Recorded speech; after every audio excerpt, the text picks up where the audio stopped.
bagi kita semua. Di sini saya Deden Kartika Lubis dari kelompok 8 ingin mempresentasikan hasil sajian saya yang mengenai penghayatan doktrin Trinitas oleh Agustinus Luther dengan Calvin. Yang kedua, penghayatan doktrin Trinitas oleh teolog-teolog abad ke-20. Di sini bagi kita yang pertama, kita masuk pengertian Trinitas menurut Agustinus. Nah, di situ Trinitas itu merupakan sangat erat hubungannya dengan ketiga pribadian Allah, yaitu Allah Bapa, Allah Anak, dan Allah Roh Kudus. Dia sangat menekankan istilah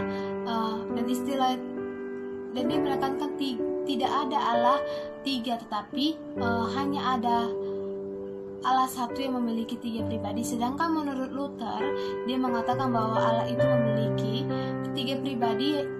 Dia mengikuti Konsil Nisea yang mengatakan tiga pribadi, Allah Bapa, Allah Anak, dan Allah Roh Kudus. Dia tidak menganut istilah monoteisme dan lain-lain. Penghayatan Trinitas dia sesuai dengan keputusan Konsil Nisea bahwa Allah itu memiliki tiga pribadi, satu hakikat, tidak terbagi-bagi, maha pengasih, maha penyayang, dan maha pelindung, dan lain sebagainya. Sedangkan menurut Calvin mengatakan bahwa dia seorang tokoh reformator yang terbesar, dan di situ dia juga mengatakan ada Allah tiga pribadi, Allah Bapa, Allah Anak, dan Allah Roh Kudus, tetapi dia hanya lebih mengutamakan tentang Allah, bahwa Allah itu adalah satu di dalam substansinya, tetapi memiliki tiga cara yang berbeda, yaitu Allah Bapa memiliki posini, Allah Anak memiliki posini, Allah Roh Kudus memiliki posini. Kita masuk ke bagian penghayatan doktrin Trinitas oleh abad ke-20. Yang pertama, Trinitarisme monopersonal. Nah, di situ masuk kita bagian Calvert. Calvert ini abad ke-19 dan ke-20. Dia menekankan ketunggalan dari ketrinitasan itu, bahwa dia mengatakan Allah dan manusia itu memiliki tempat yang berbeda, bahwa Allah itu ada di sorga dan bumi adalah di bumi, dan manusia itu ada di bumi. Dia menekankan kealahannya, tidak ketrinitasinya, Allah dan Anak. Dia mengatakan di sini bahwa Allah dan berdasarkan pernyataan dan wahyu adalah yang diberikan dalam Kristus. Yang paling berperan di sini adalah Allah dan Anak. Kita masuk ke bagian Conrad. Conrad ini merupakan teolog terbesar juga, tapi dia berpendapat ada tiga persona, bisa kita katakan oknum, tidak bisa dipandang tiga pribadi, kata dalam arti modern. Dan dia memutuskan oleh konsep ringkas itu konsep kerohanian. Kemudian Conrad ini juga mengatakan bahwa tindakan Allah itu yang rangkap tiga bersesuai dengan hakikat Allah triganda dan memungkinkan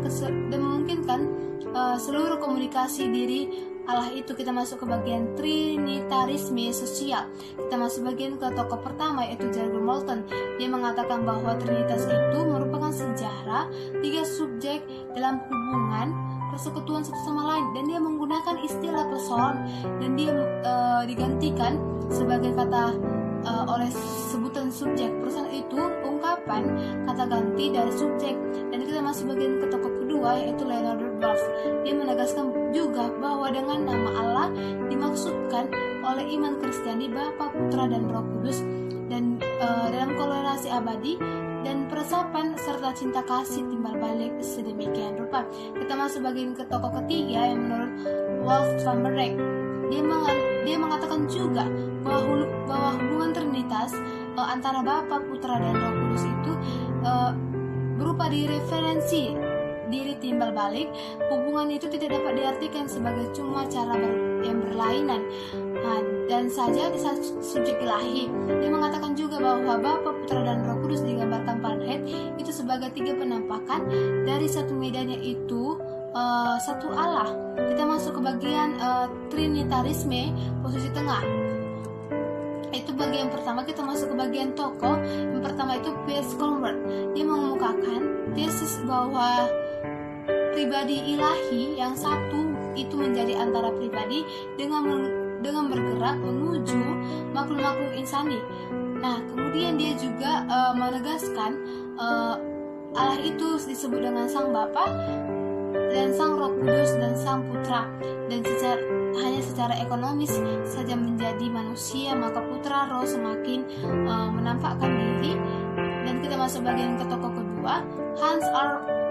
von Balthasar. Nah, di situ dia juga mengungkapkan dia Kristus pribadi karena diutus seluruhnya makhluk insani akan menjadi pribadi sejauh mereka dan membiarkan dirinya diutus. Dan di situ dia juga ada mengatakan yang kedua, bahwa dalam teologi Trinitas dia mengatakan bahwa pribadi didefinisikan sebagai dirinya secara sempurna menyangkal dirinya. Artinya bahwa dalam kepribadian Allah itu memiliki kepribadian yang satu. Nah, kita masuk ke bagian kesimpulan.